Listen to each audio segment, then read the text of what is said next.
Here is a second example of using Cramer's rule to solve a system of two equations in two variables.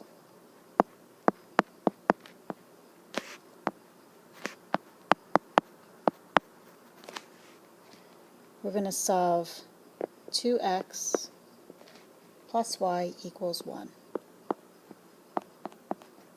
And our second equation is 3x minus 2y equals negative 23.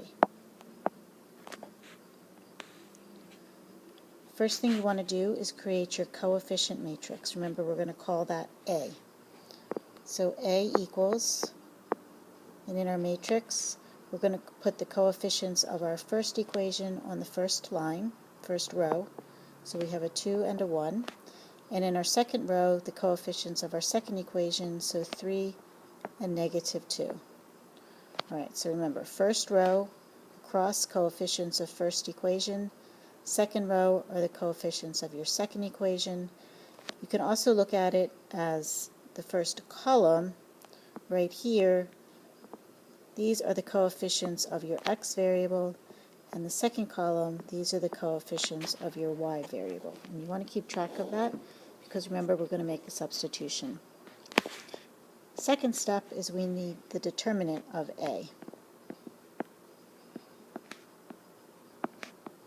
The determinant of A says that we're going to multiply down this diagonal first, so 2 times negative 2, and then we're going to subtract, and we multiply the product of this diagonal, 3 times 1. So negative 4 minus 3 equals negative 7.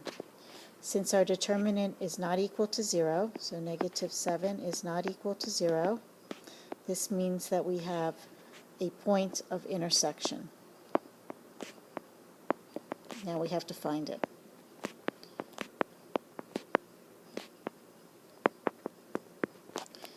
If the determinant did equal 0, we would not be able to continue with Cramer's rule, so you'd have to go back and then figure out if you had parallel lines or the same line.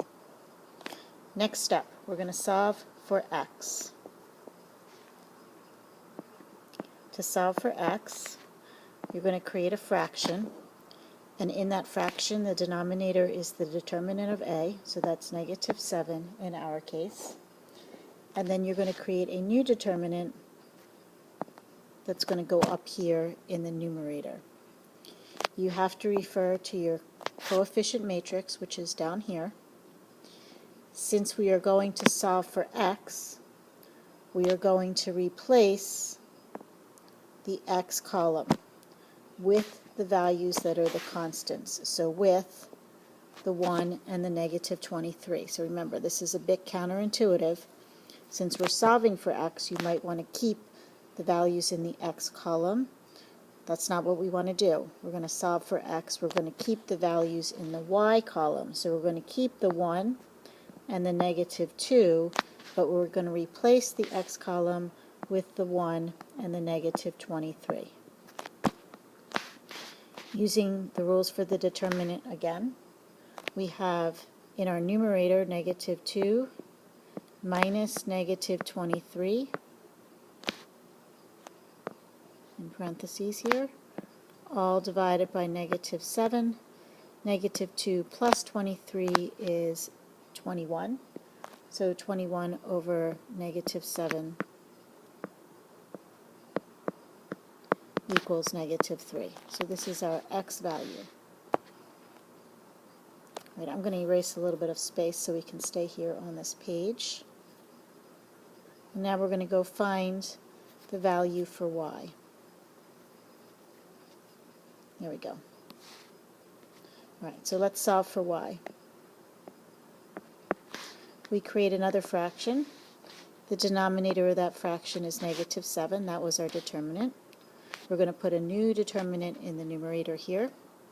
This time we have to replace these values right here. These are the y values, so we have to take them out. We're going to take them out and we're going to put the constants in. So we're going to leave the 2 and the 3. which were the coefficients of x, and in place of the y, 1 and negative 23. Solving the determinant for y up here,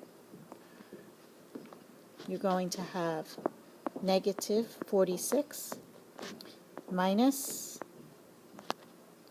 3. This is negative 49 all over our negative 7.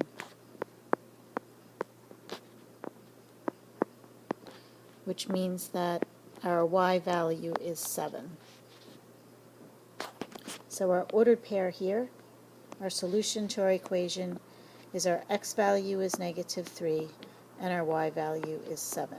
This is what we expected to get one single ordered pair as the answer.